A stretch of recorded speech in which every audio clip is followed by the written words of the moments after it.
Inilah sedikit testimoni untuk pemilik jas alma mater ini dari Palembang. Assalamualaikum warahmatullahi wabarakatuh. Kembali lagi dengan Permakjin Channel. Di video Permak Online kali ini ada kiriman paket lagi dari luar Pulau Jawa, tepatnya di kota Palembang. Jauh-jauh dari kota Palembang ke Semarang hanya untuk permak jas alma mater. Menurut informasi, jas alma mater ini kebesaran saat dipakai. Bagaimanakah proses untuk mengerjakannya? Mari kita ikuti di video Permakjin Channel. Ini adalah paket jas yang sudah kita terima. Jadi pengirim menyertakan juga contoh jas yang akan dikecilkan. Nantinya jas alma mater ini akan kita kecilkan sesuai dengan ukuran contoh jas. Kebetulan kancing di bagian jas terlepas. Nanti akan kita kuati jahitannya mulai dari kancing depan sampai kancing di bagian tangan. Tampilan jas alma mater seperti ini.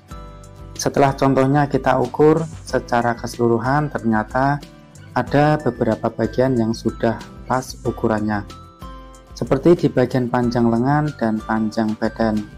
Meskipun panjang lengan sudah pas, proses mengecilkannya tetap akan kita lepas terlebih dahulu. Untuk jas alma mater ini menggunakan full furing di bagian badan sampai di bagian lengan. Ada beberapa jenis alma mater yang tidak menggunakan full furing, hanya di bagian badan saja, tetapi di bagian tangan tidak memakai furing. Lanjut kita garis sesuai dengan ukuran yang sudah didapat, mulai dari lingkar ketiak, lebar badan sampai ke bawah. Kita garis agar jahitan menjadi rapi dan ukuran jas menjadi nyaman saat dipakai.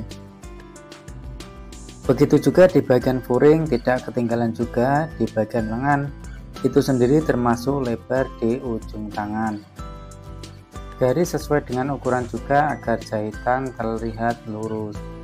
Lanjut proses menjahit. Di bagian lengan ini kita jahit di dua bagian, yaitu bagian furing dan bagian kain utama. Termasuk di bagian badan, jadi kita ibaratkan mengecilkan dua baju menjadi satu. Jahit sesuai dengan garis yang sudah dibuat agar jahitan lurus sesuai dengan garisnya. Sisa kain jahitnya bisa kita rapikan dengan cara memotong sedikit agar tidak terlalu tebal di bagian kainnya.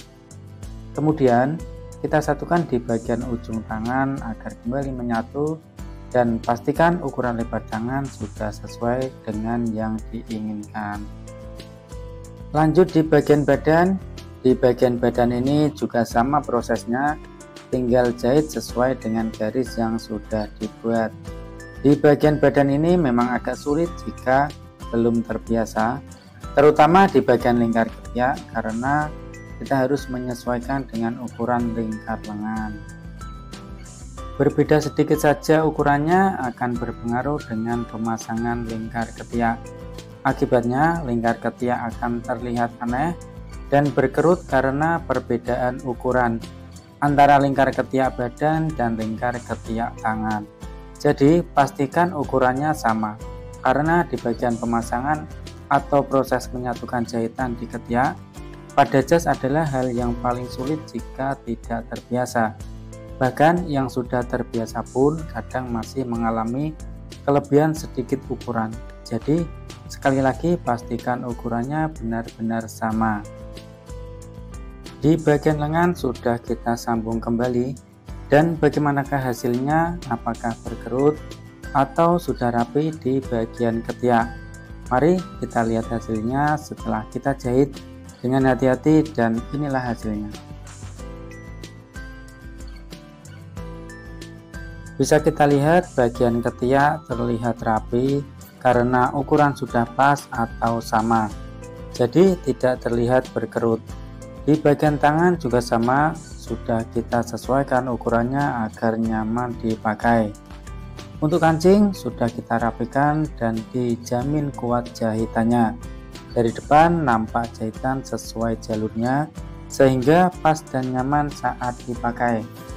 Di bagian belakang kita sesuaikan jahitannya seperti aslinya. Jadi meskipun sudah dipermak namun tidak terlihat bekas dipermak, sehingga mirip dengan jahitan aslinya.